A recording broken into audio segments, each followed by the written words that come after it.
honor to be here, and recognizing that you've eaten in some of my time, I'm just going to show you how flexible I can be here. First, I'd like to, again, thank you for the opportunity.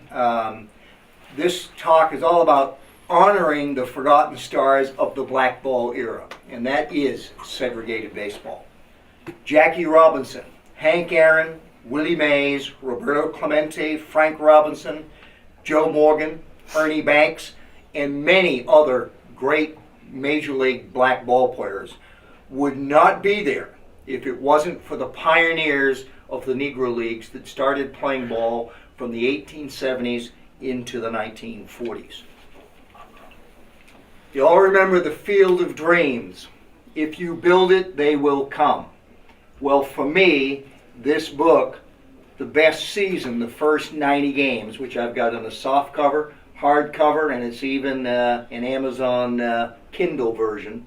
That's my Field of Dreams. My Field of Dreams, what I had hoped it was going to be, was replacing Ted Williams in left field for the Boston Red Sox. However, that did not happen. Anyway, the best season, what does that mean? Well, when Satchel Paige faces Stan the Man Musial of the St. Louis Cardinals, he is not facing Stan the Man Musial based on 20 some odd years of playing baseball. He's facing Stan Musial with his stats from 1948, which are amazing. He hit .376, .440 on-base percentage, .702 slugging percentage, and on and on. Musial, of course, just passed away last year. But when Satchel Paige is pitching to Musial, he's pitching to Musial at his best. Now, how did this book come about? Well, let's go back to 1941. In 1941, Bob was born. But I actually think God has a great sense of humor, because there were 3 outstanding baseball accomplishments in 1941. Joe DiMaggio had a 56-game hitting streak that has never been broken. Ted Williams of the Boston Red Sox was the last player to win a batting title with a batting average of over 400. Wow. That has not been done. In fact, one of the closest guys to come to that was Ted Williams at the age of 38 when he hit .388. Hilton Smith. Now, there's a number of you that do not know Hilton Smith. He pitched for the Kansas City Monarchs with Satchel Paige. In 1941, Hilton Smith won 10 games and didn't lose any in league play. But the Negro League teams played all comers. His record was 25-1 against all competition. The only game he lost was 1-0 when one of his players' teammates made an error. Then let's go to Fenway Park. And this is when I really knew I was passionate about baseball. I was 7 years old. My dad takes me to Fenway. And by the way, that's not Fenway 1949. That's a more recent vintage Fenway Park. But walking up the ramp, seeing the green monster, which is that fence, the green grass. In fact, I even made a comment to my dad, "Dad, that grass doesn't look like our grass." And I thought we were going home. Anyway, I look out on the field. There's Joe DiMaggio of the New York Yankees, and there's Ted Williams of the Boston Red Sox. I knew I was hooked on baseball. Little bit, 1952, we played ball morning, noon, and night. Collected baseball cards. In fact, I had the complete set of Bowman cards, 1952, the last year of Bowman cards. Found out later, after my dad threw them out, they were worth about $20,000. Played Little League Baseball, but I had a fear of the fastball, so I didn't hit very well. Therefore, Ted Williams did not get replaced by Bob May. I also got introduced to my first baseball board game, and it was one of those. It actually had a spinner. It was called the Catico Ellis All-Star Game. And then, here we go. There's the neighborhood. I'm the one on the right. That's Bobby. My brother Warren's in the middle, and Donna, who could play ball as good as we could, our next-door neighbor. Now, in 1955, I was a shy and insecure 14-year-old. I remember seeing an ad in a baseball magazine about the APA baseball board game. So for Christmas, I convinced my parents they had to spend a bit of money. That was an expensive gift back then. It was about $30. But Anyway, what did I like about it? Now that I knew I wasn't going to replace Ted Williams, I loved this game because what I could do is I could be the manager of the teams. I could announce the games. In fact, my sister, when she saw the book after I gave her an autographed book, she said, "Bobby, you jump off of every page." I said, "Is that good?" She says, "Yeah." She was 13 years younger than me, and when I was about 18, I'd be upstairs in my room. She's downstairs with my mother. She's like 6, and she goes, "I'd listen to you. There's a high drive, deep left field. Williams is back. It's off the wall." And she'd be going, "What's wrong with my brother?" And then, just quickly, I went through Northeastern University, Air Force, married, children, finding God, worked 31 years for American Optical. But since we got to move quickly, let's get back to baseball. I upgraded now to Stratomatic baseball, which, by the way, George W. Bush played Stratomatic baseball when he was in college. So I guess that means I can be president, but thank you very much. I don't want to be. In the mid-'80s, 1987, I pretty much thought I was done with playing baseball board games, but I saw this ad, and it actually had the diagram of Fenway Park. You actually set up the ballparks. And I realized that the players' statistics depended on the ballpark they played in. A game in Yankee Stadium is different than Fenway Park. In fact, we made a joke about Del Maxwell when he was general manager of the Cardinals in the 80s. He made a trade with Atlanta and got Bob Horner. Well, Bob Horner was playing in a place that was called the launching pad because the ball flew out of that park. He was coming to a pitcher's park, St. Louis. His home runs went from 35 to 10, and the next year he was in Japan. If Maxville had played our game, he never would have traded for Horner. Anyway, 1993, I didn't realize it at the time, but this ended up leading to a book 17 years later. 1993, we said, let's create a set of player cards for our customers. And we had customers that would be in leagues. They might have up to 16 teams, 8 National League, 8 American League. So we said we got to have enough cards, 400, that's 25 players per team in it. And we said, what's the time period? 1880s to the 1980s. We didn't want any active players. That wasn't because we knew anything about steroids. It was really we just said, let's just have guys whose career was complete. So it included 21 players from the old Negro Leagues. Now that didn't really mean that much to me at the time. I didn't know much about the Negro Leagues. Anyway, okay, how did the book end up becoming published? Well, in 2010, I finally decided to have Satchel Paige, Josh Gibson, and all the great players from the Negro League to play these great players. And as I played a first set of a few games, maybe I think 30, I realized, man, this is great. I'd love to have had box seats for this. So I knew Tim Kirkshin at ESPN, and I knew the curator of the Negro League Baseball Museum, Dr. Doswell. And both of them said, that'd make a great what-if book. What if Satchel could have faced Stan Musial in his prime? So I started thinking about it. I went to a Negro League baseball conference because I'm a member of SABR, which is the Society of American Baseball Research, and decided to publish a book. And in January 2nd, I sent my book, or manuscript, to Dog-Ear Publishing, and 6 months later I had a book. Now let me give you a quote here from Ted Williams. Now, as I told you, Ted Williams was my favorite ball player. But when he was inducted into the Baseball Hall of Fame, he says, I'm a lucky guy to have been able to play baseball. But I'm only sorry that the great Negro League players didn't have a chance. I hope someday there'll be plaques for Satchel Paige and others in the Baseball Hall of Fame. Well, 5 years later, Satchel was in the Hall of Fame. And then now there are 39 members of the Baseball Hall of Fame that played in the Negro Leagues. So who are these forgotten men? And to be honest with you, to honor them, I'd really like to say all their names.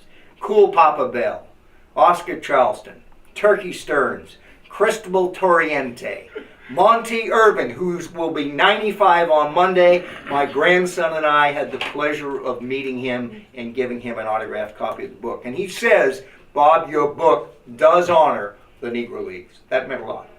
Pop Lloyd, Willie Wells, Judy Johnson, Ray Dandridge, Frankie Warfield, Newt Allen, Mule Suttles, Buck Leonard, Biz Mackey, and the greatest catcher of all time, Josh Gibson, Martin DeHago, Bullet Joe Rogan, Leon Day, Bill Foster, Hilton Smith, and the leader of them all, Satchel Paige.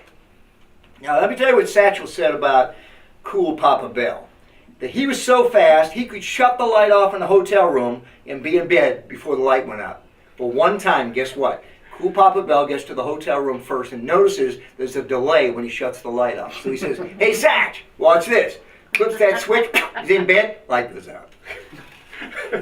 And here is a picture of Cool Papa Bell, one of the greatest base runners of all time. In the Negro League, when they laid down a bunt, it wasn't to move a guy from first to second. It was move him from first to third.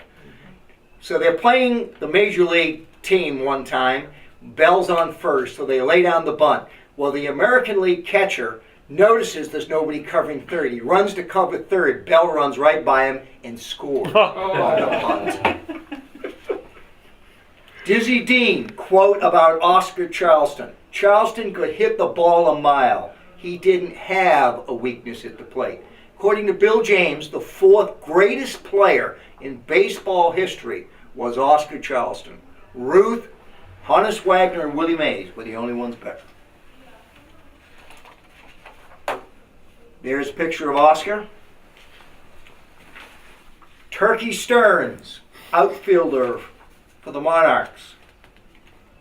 And here's a picture that I really love. It's Monty Irvin with my grandson Caleb, Monty holding my book, and me in the picture with him. I think I saw Monty play because he played for the New York Giants after playing for the Newark Eagles. Now here's a quote from the greatest shortstop of all time. Honus Wagner said, "I am honored to have John Pop Lloyd called the Black Wagner. It's a privilege to have been compared to him." That's Wagner talking about Lloyd. And in fact, Wagner was known as the White Pop Lloyd in black neighborhoods. Here's a quote from Effa Manley. Many old-timers considered Willie Devil or El Diablo Wells the finest black shortstop ever born. But Mrs. Effa Manley, the owner of the Newark Eagles, amended that. No, he was the finest shortstop, black or white. In fact, Wells could hit with power. 27 home runs in 88 games. A great fielding shortstop. He was the prototypical Cal Ripken 50 years before Ripken. Okay, Buck Leonard. Buck Leonard is on the cover of my book. This is actually a photograph from a Negro League game, and that's Buck Leonard, who was known as the Black Lou Gehrig. And in the black community, Gehrig was known as the White Buck Leonard. Josh Gibson, catcher. He was known as the Black Babe Ruth. Ruth was the White Josh Gibson. Supposedly, Gibson hit 962 home runs in the Negro League. Bill James, baseball historian, said Josh Gibson was by far the greatest catcher in baseball history. There's Josh Gibson swinging the bat. In fact, they used to play games in Griffith Stadium, the Homestead Grays. One year, Griffith Stadium was difficult for players to hit a home run over the left field fence. The American League one year, the American League, that's every opponent that came in against the Washington Senators, hit 11 home runs. Gibson by himself hit 8 over that 420-foot wall. And there's the man, Leroy Satchel Paige. And here is Leroy Satchel Paige as pitcher for the Cleveland Indians. In 1948, at the age of 42, Satchel Paige was the Rookie of the Year in the American League at age 42. The Bill Veeck, the owner of the Indians, paid $10,000 to the Monarchs to get him.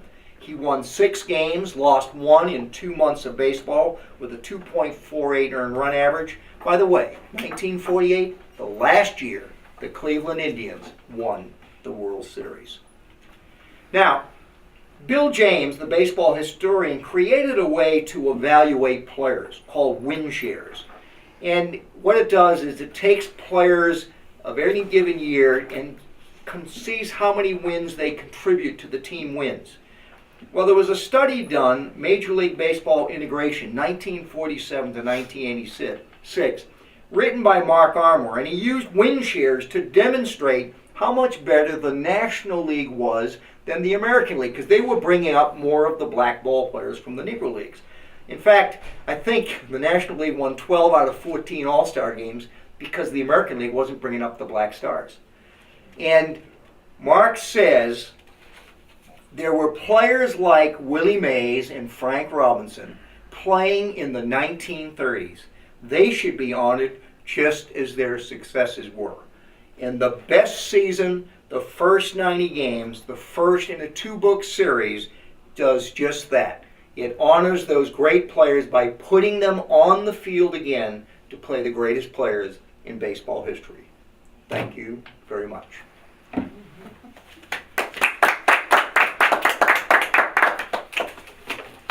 Questions? Tell me about your game a little bit. That sounds so interesting. Is it Well, it's like fantasy? have you played Monopoly?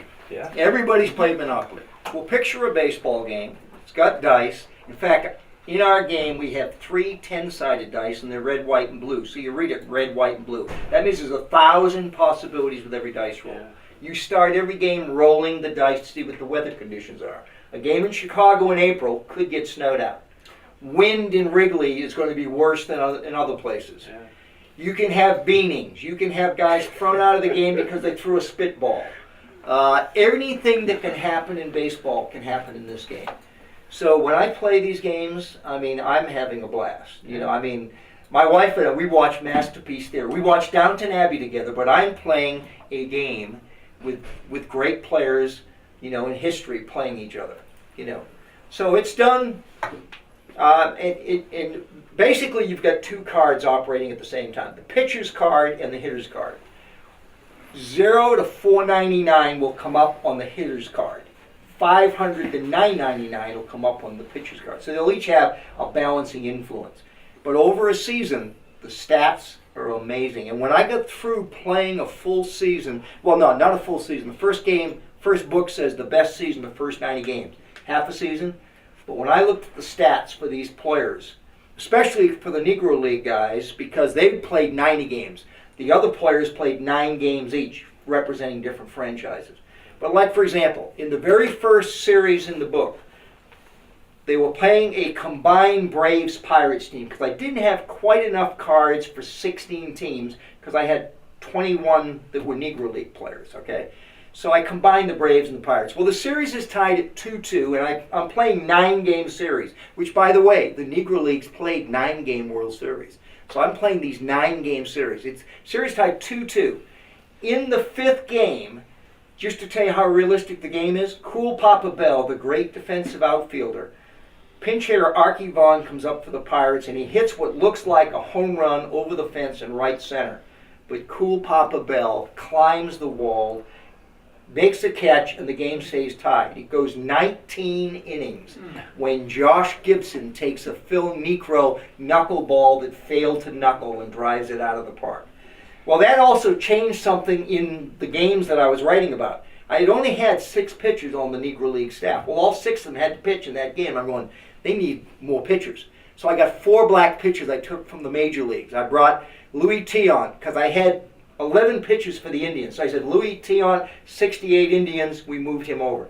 I didn't realize that. His dad, Lefty Tion, pitched for the New York Cubans, and in 1947, they won the Negro League Championship. He went 10-0. Wow.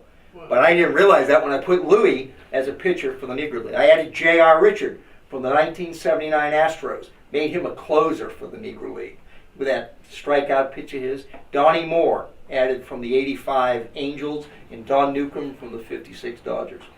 So, and you know, the games is just unbelievable how realistic it is. In fact, when I sign a book, autograph a book for somebody, I say, enjoy your box seat behind the Blackball Stars dugout. So that's what you got. This is written like Rangers play yesterday. Today's Dallas Morning News has a write-up. So here, I'll just flip to give you an idea. Here, Game 8, Saturday, June 5th, Riverfront Stadium, Cincinnati, 1 p.m. Bullet Joe Rogan is pitching for the Negro Leagues against Amos Russi, who is pitching for the Reds. And I just started. The game has been delayed about an hour due to a thunderstorm. I didn't make that up. That came from the dice roll. So it's hot, muggy, the field is wet. Sometimes guys are going to slip on the wet field. Russi retires the side in order. Rogan retires the first two batters. And then George Foster lines one past Johnson at third. Lloyd knocks it down, but Foster is safe at first with an infield single. Klaczewski, remember Ted Klaczewski from the... Well, Klaczewski isn't in the Hall of Fame, but 1954, he was phenomenal. Klaczewski hits Rogan's first pitch, fastball on the inner part of the plate, over the fence in right, home run. In that game, Klaczewski hits 3 home runs in a 4-2 win for the Reds.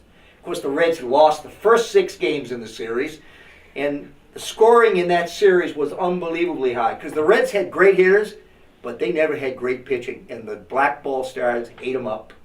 And the average score was about 8-7 in that series. But it's a lot of fun. So you have so many options by the roll of the dice. You have a list of things that each dice roll means. It depends on the situation. 500 options for each. Yeah, and when the bases are loaded, different thing. And if you've got a guy that's got speed, makes different. Like in that first series, the Pirate Braves outfield had guys with great throwing arms. The Negro League guys could run, but a lot of times they weren't taking the extra base because Clemente had a -4 throwing arm. What does that mean? It takes 4 away from the base running speed of the base runner. Now, if you got a guy with a bad throwing arm, it adds to the guy's capabilities. So. Do you have a favorite baseball team? So repeat the question. We have 6 people online and they can't hear him as well as they can you. Oh, okay. Repeat. You repeat. Okay. Do I have a favorite baseball team? I'm from Boston. End of subject. Red Sox are the world champs. Ted Williams, Red Sox. Rangers I like. But here's my 2 favorite baseball teams. The Boston team and whoever beats New York. Those are my 2 favorites. Next question. Anybody but New York. Yeah. So did you say you were getting questions from online? Oh, we have 6 people online. You want to ask anybody online has a question, and they can put it in the chat box. Oh, okay. You can ask Oh, does anybody online have a question? and let them know they can load it in the chat box. And you can load it in the chat box. And while they're doing that, Yes. This man loves well, it's baseball. it's so interesting to think how you do this because it's like everybody does fantasy football leagues Right, and stuff. right. Well, do you draft your own team every Well, time you start a you game? can do whatever. No, what I did is I actually wanted to have them play the greatest franchise, by franchise. But because of imbalances, there are some, like for example, I was mentioning the Cincinnati Reds series, right? Right. All right. Well, on the Cincinnati Reds, obviously Johnny Bench, Yep. Joe Morgan, George Foster, I've been to but games. there's also from the 1895 Philadelphia franchise, there's Sam Thompson. There's from Houston, Cesar Cedeno adds that because when we created the greatest players of all time, it didn't come out balanced by teams. Teams like the Yankees would have more than enough players. Like there were 4 New York Yankee catchers that ended up in the series. Well, Berra and Dickey stayed with the Yankees. Elston Howard went to the Indians. Thurman Munson went to the Pirates. Okay. So you gotta get so. But basically, they're playing the same teams, and it's kind of by the original 16 teams post 1900 is what I use. That means the St. Louis Browns and Baltimore Orioles are the same franchise. The Washington Senators / Minnesota Twins, same franchise. So you've got the great Walter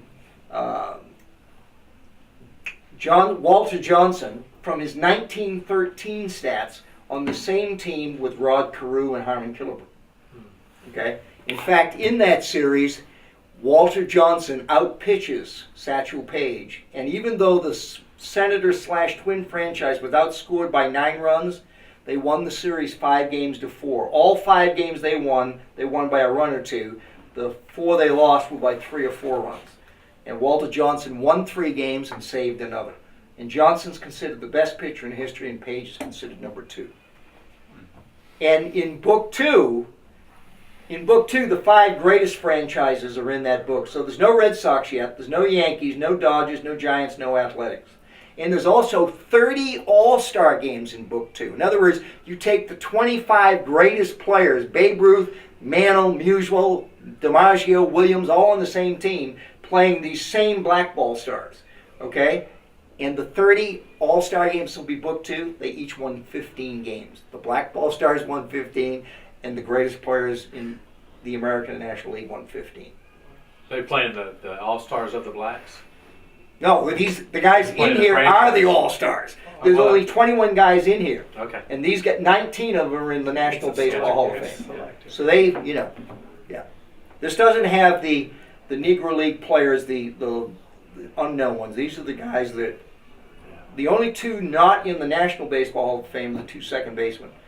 They were good ball players, Newt Allen and Frankie Warfield, but they are not in the National Baseball Hall of Fame. All the other players are.